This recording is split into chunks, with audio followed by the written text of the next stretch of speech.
Hey everybody, welcome to the Cardboard Cave mobile version. Not in the cave right now. I'm in my Maverick pickup truck, which this is not a review for the pickup truck, but I've had this thing pre-ordered for about 16 months. And I've had it for 5 days now, and I gotta say I'm very pleased with it. It's a very, very affordable pickup truck. It's a small truck. I don't know, I do everything else on this channel. Maybe I'll just do a separate video for that. But I'm very happy with it, and I'm happy to be recording the first video here in it. The real reason I'm recording in my truck, though, is because I'm on call with work, and not wanting to head back home yet, just in case I have to go back. But I just picked up a game I've been excited about for a little bit, a board game from Barnes & Noble, and I thought I would do a kind of rough unboxing here in the truck. And this is going to be a little weird. But I'm going to try to just do a quick one, show you some of the stuff in it.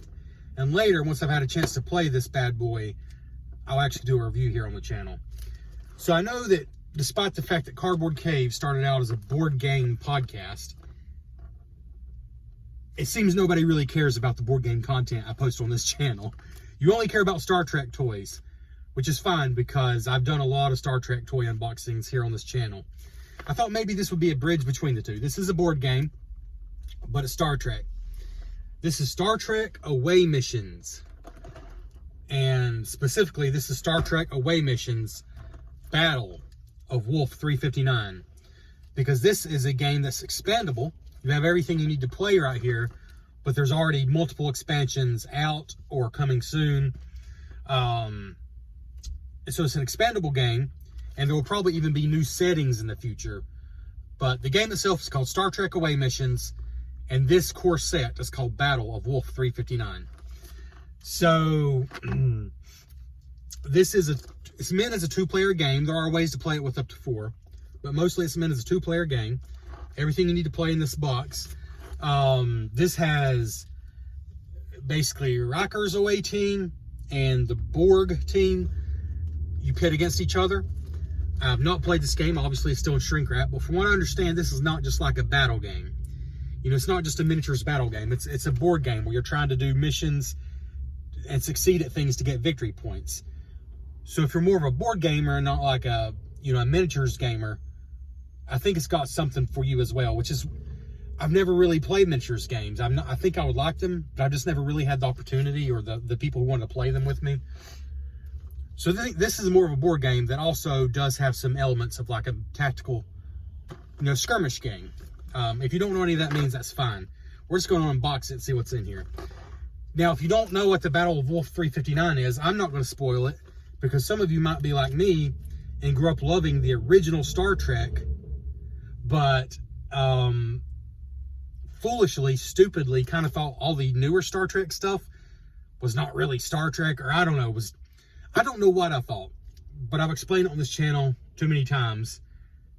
I'm going through all the Star Trek now, but grew up, at least from the first time I watched it, I think I was a teenager when I first saw it.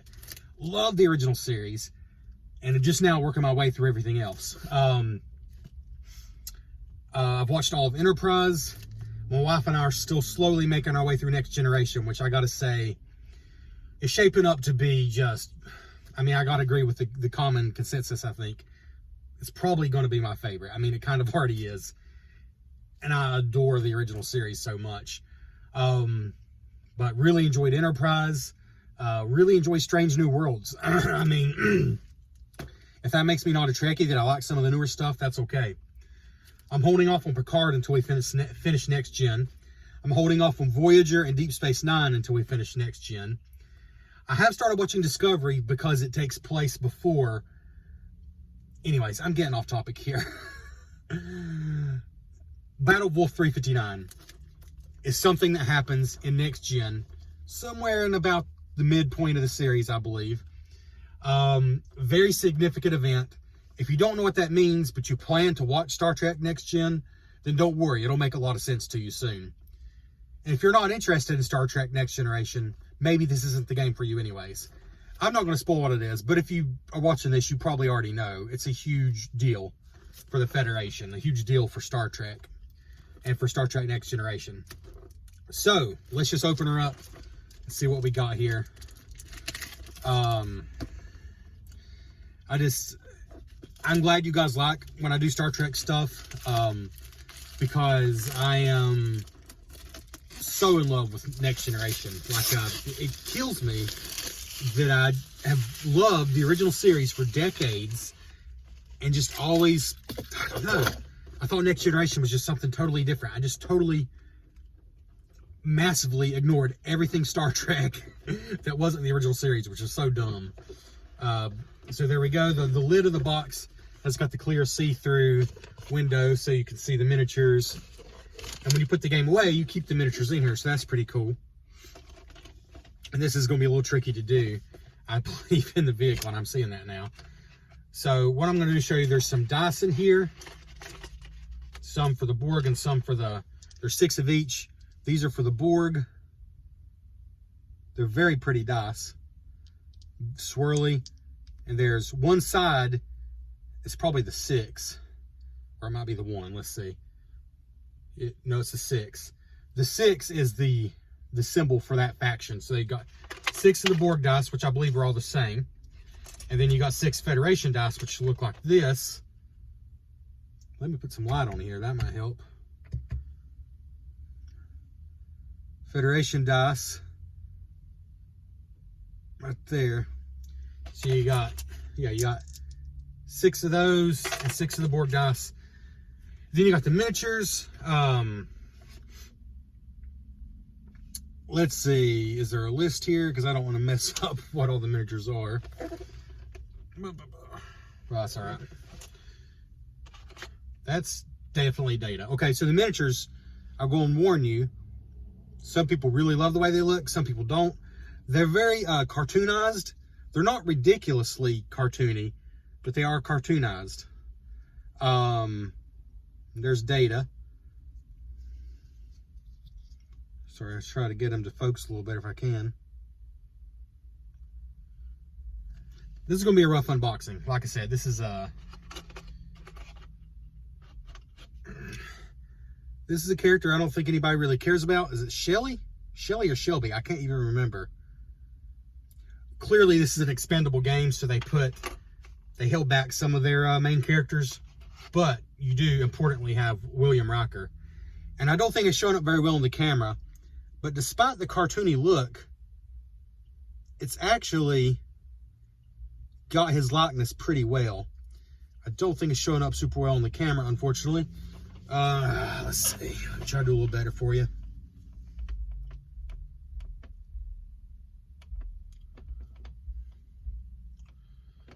Yeah, I just don't think the camera's focusing very well. Maybe if I cover my face. But I kind of like the way they look. I think by not going super realistic, they're allowing for you to tell them apart more easily. That's Worf. He's easy to tell apart with the weapon there. So you got Worf, Riker, Data, and the other person for the Federation in this pack. Obviously, again, there are expansions. Why is Picard not in this pack? Well, spoilers. Again, don't worry about that. If you know, you know. If not, then watch Star Trek Next Generation. But one of these Borg figures might look a little familiar. Cough, cough. But there is a pack with Picard in it. I will say that. I think it's coming out soon. And then you got Borg figures. And I'll just show you a couple of them instead of getting them all out. You'll just have to take my word for it. They do look pretty detailed in person.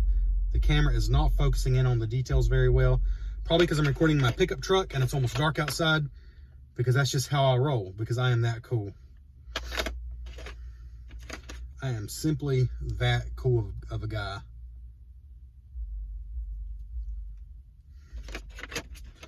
Alright. And there are in total 6 Borg and 4 Federation figures included. Now, if we lift that tray out, that has all 10 of your miniatures and all 12 of your dice that are included in the game.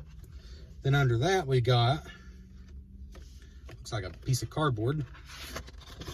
Yeah, just a piece of cardboard to separate everything. Then we got your rule book.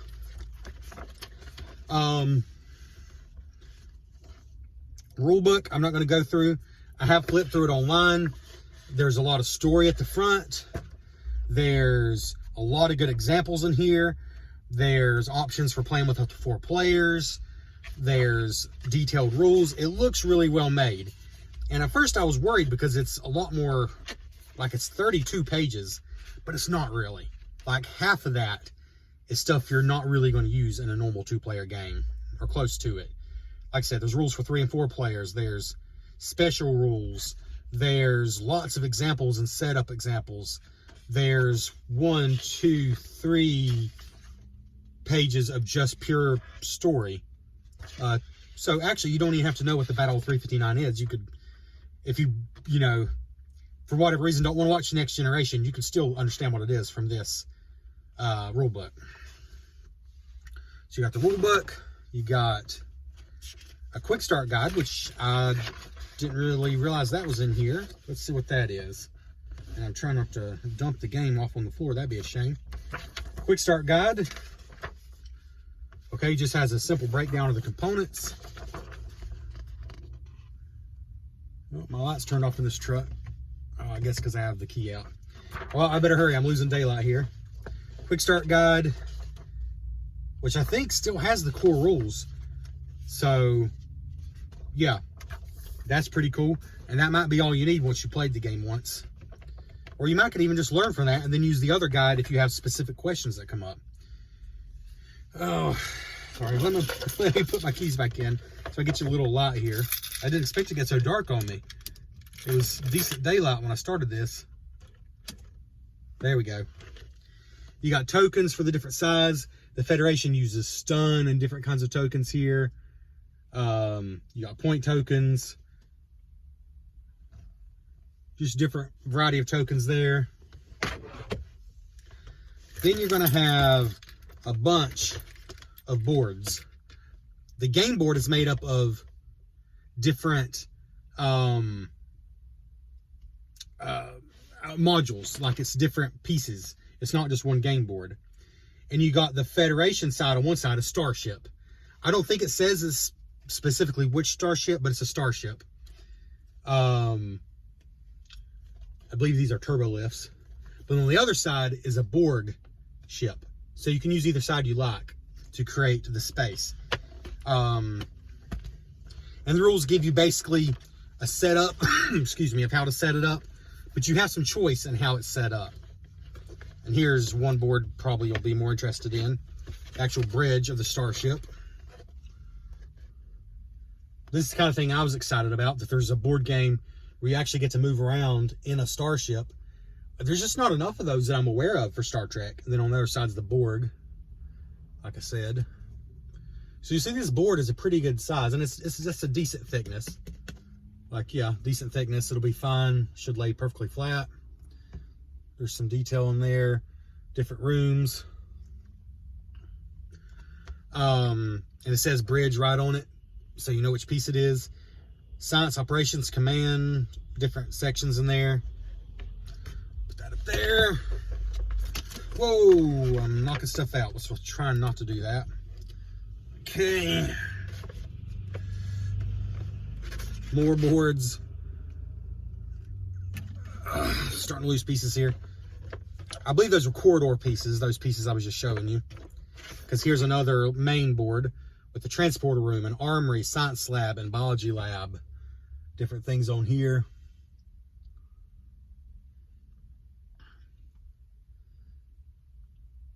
And then again, the Borg side on the other side. Pretty cool. And yet another board with sick bay, medical, crew quarters, different rooms. Because movement is a part of this game. Your characters have different skill points. They can only move a certain amount, attack a certain amount, different things. I'm not going to explain how the game works. I know a little bit about how it works, but I'll save that for once I've actually played it. And yet another board with different rooms. Again, the Borg side.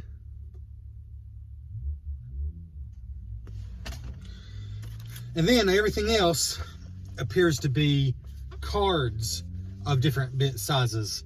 You got some big quick reference cards. mission cards.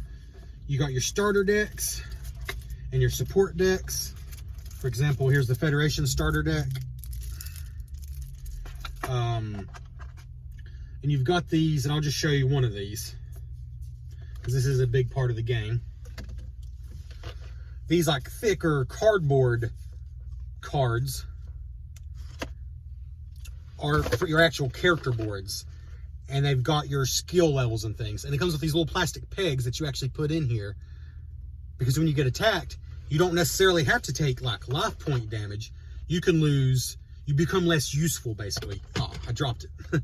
Your character becomes less useful, and so you might choose to take away from your movement or your skill, you know. There's little pegs that go in there that must be under here somewhere. And I'll have to get that piece back that I just dropped. Where are they? There they are.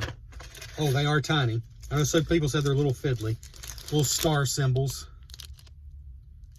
Little stars that actually have little pegs on them, and they slot down into here. So there's that. And I don't think there's anything under there. So, in the interest of keeping this short, I'm just going to open up one of these packs to show you, though the miniatures are sort of a cartoonized or comic book looking style, the cards do use actual steals from Next Generation, the show. I like that because it's going to ultimately bring to mind, like, oh yeah, I remember that episode when that happened. I like that they use steals, but some people don't like that, so you know who you are. If it bothers you that the miniatures are kind of exaggerated or cartoonized, but the cards are steals from the show, I could understand why that would bother some people. I personally don't mind it because it mixes like a fun board game element in with pure nostalgia from Next Generation. The cards feel okay quality. If you play the game a ton, you might want to sleeve them. Like, they don't feel bad or great, just on initial feeling. But for example, here's a card. It says, access Captain's Log. Action, take a command skill test at any command terminal. If passed, you score the card. And if you scored, it's worth 10 points. Because again, I think it's first to 40 points wins. Here's data, accomplishing something. And they try to pick steals that make sense. Here's Crusher, accessing a medical log. They try to do things that make sense. Access medical log, take a medical skill test at any medical terminal. If you pass it, you score 10 points. There's a science one. I think that's the back of Wesley's head. I'm not sure, actually. It might be data. Tactical log, of course, is Worf.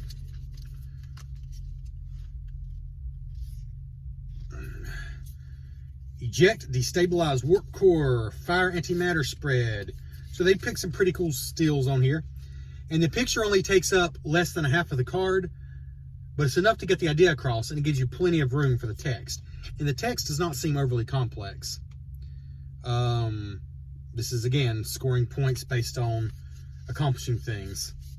Lots of different ones there. Those must be the mission deck. So these are all part of the mission deck. Then you've got your actual support deck. And they look a little different. Set phasers to kill. Event, Beverly Crusher. So for example, this event is a support card, so I assume you would play it like if you're being attacked or something. It says, choose one of the following. Interrupt. A friendly character of your choice gains an additional die for all medical and science skill tests until the end of the activation. Shuffle it back into your deck. Or you can take an action, recover up to 2 damage, or remove up to 2 condition tokens from a character. So you can either use it to basically support a character in the medical and science tests, or to heal a character by 2 damage, basically, which totally makes sense for Crusher. Here's Event, Chief O'Brien. Event, Chief O'Brien. Search for an equipment or transporter event card. Shuffle it into your support deck, or place a friendly character in any empty space. Again, super thematic for the transport officer. There's a diversion, an evade. There's a Geordie LaForge event. Event sprint. That's a simple one. It just says take a move action, then move up to 2 extra spaces. So you get 2 extra spaces on your move. Medical attention, Riker's orders, lots of different things here. And the Borg will also have events, obviously. Type 3 phaser rifle. The Borg will also have events. They'll also have their support deck and their mission deck that you're trying to accomplish. In the interest of time, I'm going to stop there because, like I said, I want to do a full review when the game actually comes out. What I will say is I have heard a lot of people say that it was kind of an odd... Thematically, it totally makes sense that they put the Borg and Riker's team in here. But I've heard some people say that it's kind of awkward because the Borg are so much harder to win with and just take a lot of plays to start picking up on the strategies. Whereas the Federation is like the most straightforward way to win. So if you got like a novice player, let them play the Federation, and a super skilled player, let them play the Borg. But a lot of people might pick up this box and feel like it's just terribly unbalanced.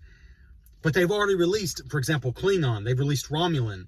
And both of those apparently are very worthy adversaries for the Federation. And the Borg apparently can be, but they're just so much more complex to figure out a strategy to win with them. So that's an odd choice, and know that up front. If you don't plan to get any expansions, this might feel unbalanced because I've heard everyone say the same thing. The Borg are so much harder to win with. If you're okay with that challenge, okay, but know that you might want to pick up some expansions because you can play different ones against each other. You could be Borg versus Romulan, for example. But Federation versus Borg specifically apparently is a real tough win for the Borg. So know that. That's your tip. And with that, I'm going to turn this off. Thank you for checking out the cardboard Ford Maverick.